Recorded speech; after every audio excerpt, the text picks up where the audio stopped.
Você acompanha agora mais um podcast do canal do Boi, o Agrodinheiro, com Fabiano Reis, que traz informações sobre o fechamento do mercado.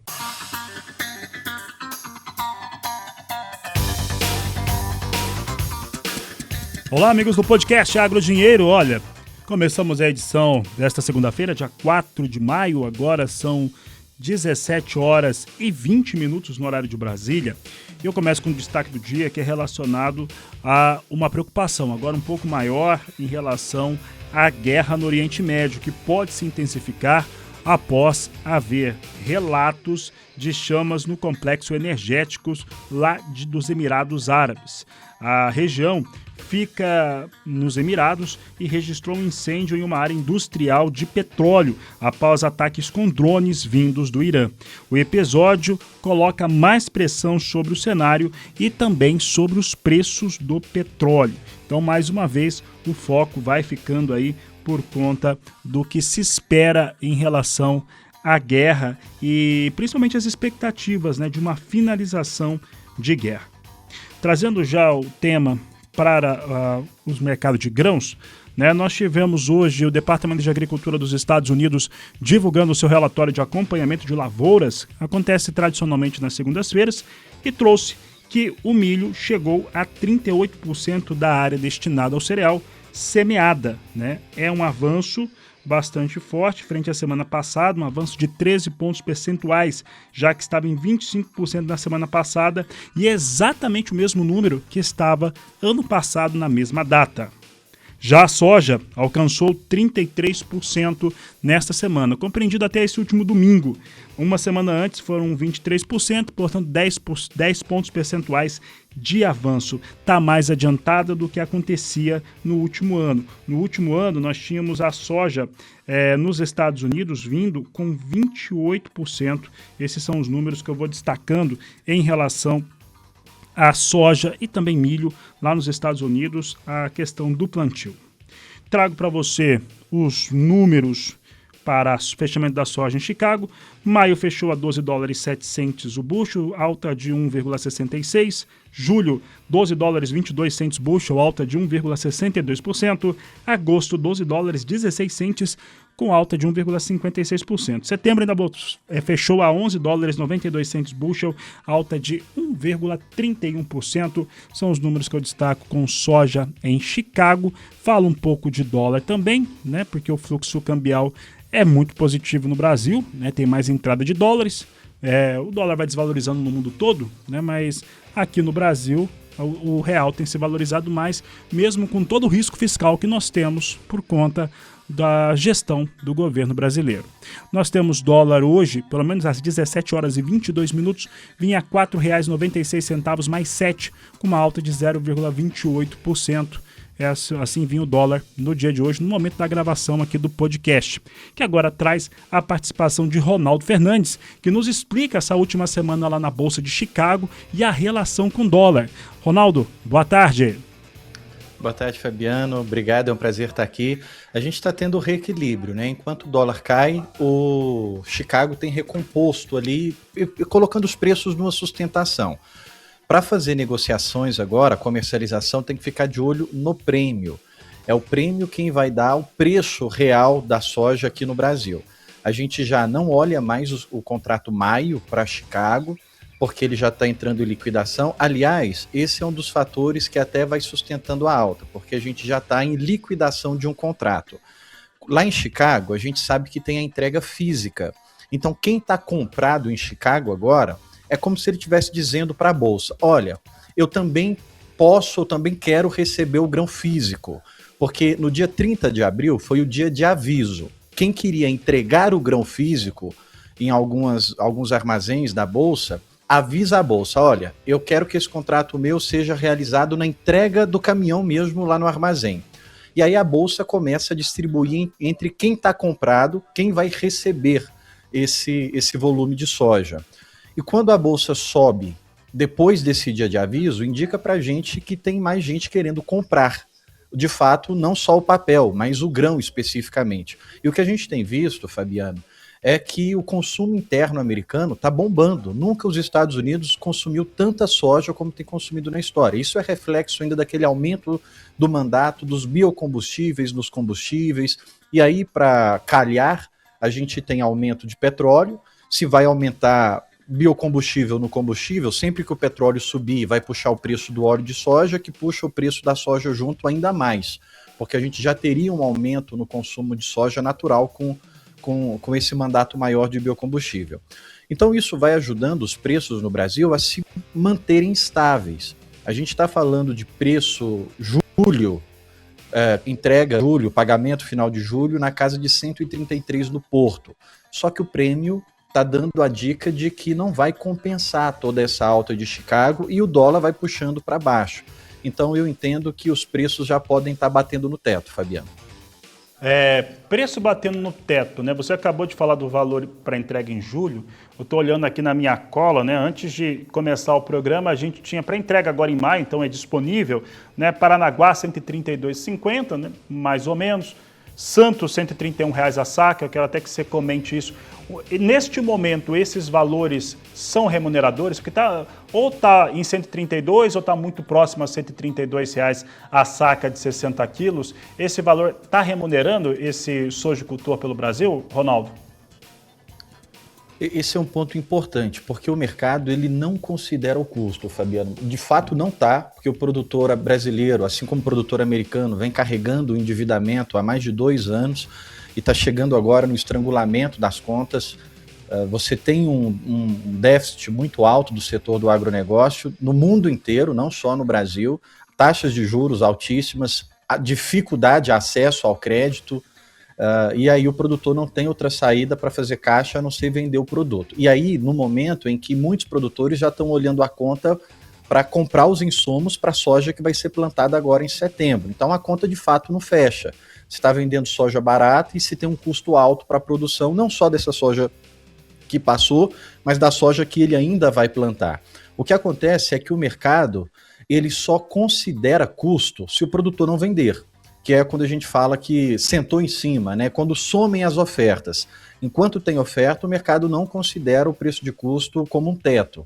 O que a gente tem visto agora é que preço no porto tem uma dificuldade de se manter acima dos 130. 133 está sendo teto psicológico, bate lá e volta. E aí, além do custo alto para plantar essa soja, o produtor tem um outro custo que é o do carrego. A gente já falou aqui no Agricultura BR que eu não vejo sentido segurar a soja e pagar para carregar a soja para correr o risco de lá na frente ter R$130 no porto, que é o mesmo nível que está agora. Só que se quem vender a 130 agora vai vender bem melhor do que quem vender a 132, 135 em novembro, porque você gastou para carregar essa soja até lá. A gente já tem falado isso aqui, Fabiano, desde novembro do ano passado. Vende a soja, entrega o físico e bota o dinheiro para render no banco com a taxa de juros que na época estava acima de 15%. A gente ainda tem uma taxa de juros que remunera melhor do que o pagar para carregar essa soja. O que a gente tem de agora para frente? Como você colocou no início, o dólar. Está acontecendo tudo, está acontecendo guerra, está acontecendo eleições e o dólar não se firma acima de R$5. Todo o cenário econômico técnico é para baixar o dólar. Ele só não conseguiu baixar agora por causa de guerra, por causa de eleição. Mas a gente já pode dizer que está precificado o pior cenário e o dólar não volta para 5. Chicago tende a se manter acima desses 12 por um tempo. Continuar subindo eu também não acredito, porque aí já é soja muito cara para a própria indústria interna dos Estados Unidos, como também para exportar, mas o consumo interno tende a sustentar Chicago nessa casa dos 12, e o prêmio é quem vai dizer para a gente qual que vai ser o preço final. A gente está na véspera, praticamente, de um encontro China e Estados Unidos. Se um novo acordo é feito e o Trump consegue fazer com que a China compre mais soja americana, isso vai bater consideravelmente nos nossos prêmios, sabendo que a partir de agora a exportação no Brasil só vai reduzindo, porque junho, julho inverte soja para dar lugar ao milho. E aí, se no meio disso sai um acordo Estados Unidos e China, pior ainda para os nossos prêmios. O que pode trazer alta para preço de soja lá na frente, e eu não sei nem se é a ponto de compensar o carrego, mas a única alternativa que a gente está vendo no cenário que possa trazer alta é se a gente tiver algum problema climático no Brasil. O risco existe porque a gente está transitando para o El Niño, mas é difícil fazer todas as apostas nisso ainda. Se não tiver risco climático no Brasil, segundo semestre os preços da soja tendem a ser abaixo de 130 no porto por causa do prêmio, Fabiano. Ronaldo, eu vou te fazer uma pergunta até conjuntural sobre estruturação da agricultura brasileira e pensando na soja, que é a principal cultura. Tá? Vou usar como exemplo a AgriShow. Eu passei a última semana todinha em Ribeirão Preto, conversei com muita gente, estive nos estandes das grandes empresas, e aí a gente vê que o padrão de construção, né, da fabricação de máquinas é menor, é mais de 50% menor. A tomada de crédito também não há interesse sobre as soluções que estão sendo apresentadas lá. Pouco público, e o público que tinha estava mais interessado em inteligência artificial para utilizar em equipamentos que já existem, para melhorar a performance, do que nessas aquisições. Aí eu faço essa pergunta para você. Há um reordenamento na agricultura brasileira para que custos sejam menores, né? E isso tem também trazido um investimento menor, principalmente em maquinário, tecnologia e principalmente terras. Eu nunca mais ouvi ninguém falar de aquisição de terras no Brasil.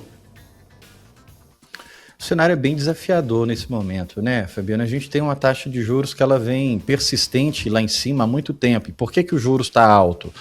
É porque o Banco Central não quer cortar? Não, é porque o governo não para de gastar. Se o governo gasta demais, os juros têm que permanecer alto para manter o mínimo de controle da inflação. E aí eu até achei surpreendente, era esperado pelo mercado, mas eu não vi lógica em ter corte de juros na última reunião que nós tivemos agora. Porque a inflação de março, divulgada em abril, ela veio com alta. E aí como é que você tem inflação subindo e juros caindo? Não é técnico isso. Então, tem-se o medo até da pressão do governo fazer com que os juros caia de forma forçada e o governo vai gastar ainda mais em ano eleitoral e a inflação continue só subindo. Isso desmotiva o consumo. Porque você, como eu estava dizendo, você já vem de alguns anos com endividamento arrastado, juros sobre juros, juros muito altos. E quando você vai acessar o crédito, a burocracia aumentou consideravelmente. Está difícil você pegar tudo com garantia real e mesmo assim está complicado você ter acesso ao dinheiro. Fala-se que o Plano Safra é um dos maiores da história, mas ninguém consegue acessar. Isso desmotiva, porque existe o outro cenário, que é o desafio que se vem pela frente. O clima já está batendo no milho agora. Ele pode bater na soja também. Então, como é que você vai fazer mais dívidas agora, sendo que a única saída que você está tendo é a venda do grão, se o crédito já não é mais uma opção? Como é que você vai assumir compromisso com esse grão que você não sabe o quanto ele vai render, porque o clima está dando sinais de que pode ser prejudicial para o plantio? Então, isso desmotiva o investimento. Agora, novas tecnologias elas vão surgir, sobretudo a partir de 2027, numa velocidade gigantesca, relâmpago, porque a inteligência artificial ela só está na primeira fase e ela está se aprimorando a cada ano que passa. 2027 para frente, a gente já tem uma expectativa que a inteligência artificial vai começar a entrar na segunda fase. Isso deve ajudar muito na redução de custos. O problema é que o Brasil precisa de incentivo de política, de diplomacia, porque vários lugares do mundo já têm uma tecnologia mais avançada. A gente fala de tratores autônomos, de leitura de GPS, até de índice pluviométrico, de pivôs com inteligência artificial que já estão operando lá fora e carece de que haja um incentivo para trazer essa tecnologia para o Brasil. Qual que é a oportunidade do produtor encontrar essas novas tecnologias? Nessas feiras. Só que, Fabiano, no ano eleitoral, você vai para uma feira de agronegócio, você vai esbarrar em tudo que é tipo de político. Eu também não quero ir.